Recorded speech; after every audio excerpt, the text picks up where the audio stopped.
we just saw M3gan, or as some people call it, Megan! Megan! I was very much not excited for this movie. And then, valid point. But yeah, obviously everybody kind of started being like, nope, this is silly, it's camp. And I was like, yeah, I guess, but it still looked dumb. You should probably run.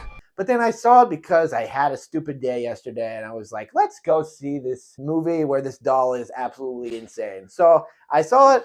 I had a good time with it. It wasn't the greatest, but I had a good time with it. We're going to start with our ratings. My rating would be a 6 out of 10. I liked it.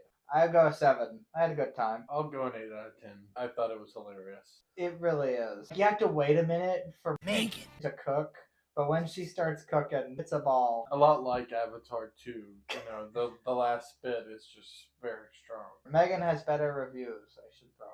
I mean, it has a higher percentage of people who liked it because that's how Rotten Tomatoes works. It's so stupid. There's your lesson for today. Yeah, that's what that number means. I do just think it's wonderful, though, that critics are really enjoying Megan! It was nice that they all got the wedgie out of their ass. They can enjoy something fun. At the same time, it is absolutely crazy that they all consensusly loved this movie, seemingly, or liked it enough to recommend it. And for the record, I still have a wedgie.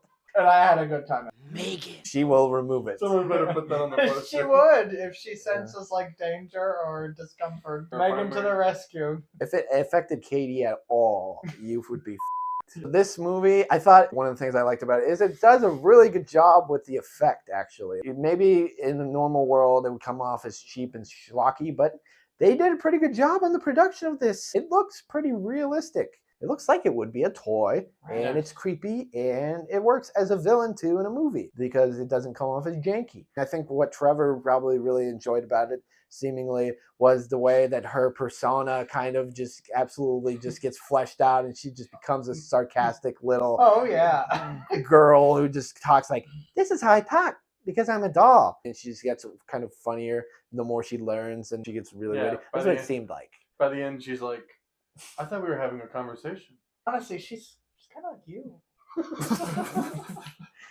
He's looking in a mirror. That's why he enjoyed it. Yeah. It seems like. Waiting for Allison Williams' character in the dark when she just starts playing the piano. No. It's like this song from the 80s called like Toy Soldiers. I recognize that song. Oh, that's the Eminem did a remix. Oh yeah, that's right. They, I didn't even recognize it, but that's funny. And she's a toy, adding to the humor. Yeah, exactly. It's a funny movie. It's funny and it's small. It's like a small movie. They've done a lot of sets. There's basically like 4 or 5 sets. There's a small cast. It's really nice to have Allison Williams back. She was incredible in Get Out. That was a standout performance. I like that Hollywood doesn't put her in she's not quite old enough to be a mom yet, but she's old enough to have a kid that she can take care of. Exactly. Yeah, they're like, you're not that old yet, but you're getting close. So here you go. This is your sister's kid, but you have to take care of it. I thought the opening was hilarious. The movie starts with a commercial, and then it goes into a crash. And just from that whole, everything leading up to that, I was laughing my ass off. The crash is like, because they're in the middle of like a blizzard. And they're like, shouldn't we get out of the road, because the snow plow is coming. And they're like, yeah, the snow plow hits them. I don't know. I laughed at that too. But she does save the perpetual pet. Yes. And it was very vital. Sure does. Yeah. It's a pet toy that farts and shit. And I never find that sort of thing funny, but I couldn't help it in this really goofy ass movie. Yeah, I think it was mostly really funny just because that's literally the only thing the toy did. Yeah, it is. I know. Which was funny. Like, you could feed it pizza on an iPad, but it would immediately just be like, I gotta poop. Like, that was its like go-to. There are toys that do that though, and it's fucking weird. I used to see commercials on Nickelodeon for like a dog toy that shits. It's like, why would anybody want that? I don't think shit is interesting. I just do it. I mean, my God, it's gross and weird. Megan actually shits. What? Megan? Oh, yeah, we didn't. That'd be something. They didn't dive into Megan's bodily habits, Thank which was God. pleasant that they did not. I think the movie is very well aware of how funny it is and how funny it's trying to be. Megan Is tucking in her primary user, the kid, and she starts to sing Titanium. Yeah. And I was cracking up. You show me. She's singing it like it's a lullaby. Yeah. You show me down, but I won't fall. I am Titanium. And she's a robot. It's funny. It's a funny movie. She's like, nothing's gonna harm you. That's exactly what I thought about in that one. very clear about the fact that it's a silly premise, which makes you like the movie. What more was I expecting from this? It gave me a good fun time. It like easily set your expectations as that's what it came to do, and it did it. And I really do think that the toy set at her job, I thought it was pretty intricate and like really made you believe that this is a real toy factory. And it was kind of cool the way that it was realistic, like it could exist in this world in the future or present day. There were clear things you could point to that are similar to other stuff in the real world, but unique enough that showed a lot of creativity through the movie, and you could tell people put effort and thought into it. Like the Perpetual Pets, like that's a pretty clever name. The company is called Funky, and then they have a slogan where it's like the key to fun, and it's like that's really smart. Like it's just it's a silly little movie, but like you could clearly tell the production team put a lot of thought into this movie, which is kind of crazy when you see the trailer and the fact that the number 3 is replacing an E in the movie, and it's the first movie in the series. It's the first movie of the year. Like that's Pretty never much. a good omen. High stakes. But I mean, it's a good one. One thing I did enjoy about this movie is it's a lot of the people that comes into Megan's contact are shitty. And every time that happens, you're like, oh, well, they're just going to get it.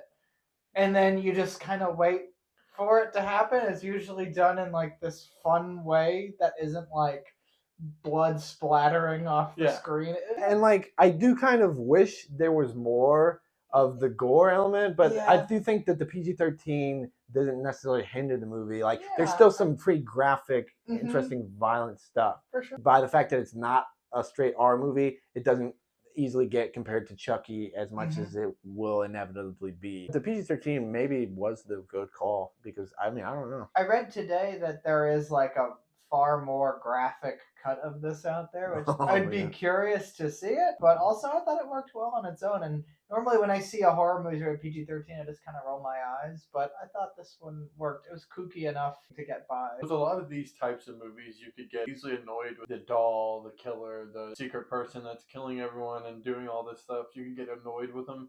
But like Christian said, every person that comes in contact with Megan seems to be just bad. And so whenever they get it, you're kind of like, yeah, Megan. They're cruising for a bruising. You root for Megan all the way up to the point where you don't. It's not like the writing of the secret doll character that's actually really smart. There's a moment towards the end of the movie where the doll is fighting with someone and it has to stay secret from the kid, and they're having a conversation. It's really funny. Nothing to see here. Yeah.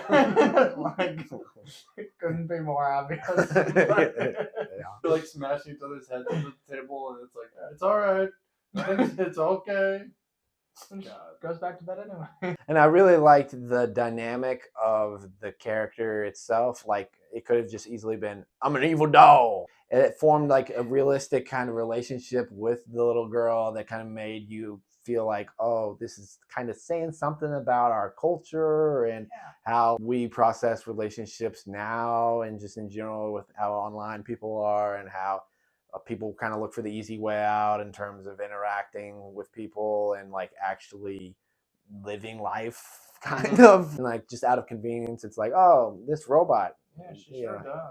Here, this will help me get through my stuff. But in reality, it's like, people, it's important. So yeah, and I mean, it's not the most groundbreaking message, but it really fits in the story well enough to where you're like, hey, they put effort into this, just like with the production of all those little details I was talking about. Yeah, I mean, the more I think about it, maybe my rating was too low, but at the same time, it's kind of hard to not just be like, okay, this movie is wacky, it's weird. Yeah, I know, but I've given higher ratings to B movies before, though. Yeah. So, but yeah, I mean, I don't know. Maybe it's better than I think it is. I'm just kind of perplexed with the uniformity of everyone liking it seemingly. Yeah. Yeah. From critics at least, because this movie's barely been out. But If this is the first movie of the year, I'm pretty excited for what comes to the Me too. Yeah. If this is what we're starting with, I know it's gonna be I gonna be know. good. Alison Williams was like really good in this movie, and I don't know why. Like I don't know, she's just good. I don't know. I mean, yeah, she really didn't get enough credit for how really, really absolutely brilliant she was in Get Out. Bow in the presence of greatness. And she was good in this movie, but like, it's not a crazy amount to Naked. At the same time, it works because she doesn't immediately tell you, like, take you out of the movie by not being good. She's great. And you don't give a what they all say, right? She sells it. I bought into her scenario too. 100%, yeah. Not knowing how to deal with the child. Even then, even though sometimes when you're watching, you're like, come on, I know. what are I you know. doing? She is fumbling the ball. Yeah, from the start. Dropped it immediately. Like every time you're like, oh, this is the scene where she realizes I shouldn't be into my job. I should focus on this. She immediately goes right back into the job stuff. And you're just like, but you know they get there eventually. But you should be honored by my lateness. I think that kid was really good too. She really was. She was. Yeah, I mean, she has to go through a gambit of emotions and play like different kinds of the same character, and she's not annoying at all. I think she's great. I mean, sometimes these characters can get shrill and annoying, but she was good. Yeah, there's only one part of the movie where I kind of was like, but I mean, it was kind of intentional. Yeah. Is when she kind of like turns a little bit for a moment. That's just really hard to do, just in general for a lot of people anyway. But I don't know. It kind of took me out of the vibe for a little bit, but I guess that was its intention anyway. But I do really agree with Trevor because like she has that kind of, oh yeah, my parents just died, I'm isolated vibe the whole movie. Well, also it's still getting in those strokes of, yeah, I'm palling around with this robot and I'm, just having fun, the little girl thing, while also hitting the like really emotional sadness stuff of that one, especially the scene towards the middle of the movie where it just kind of hits you. It kind of just holds the movie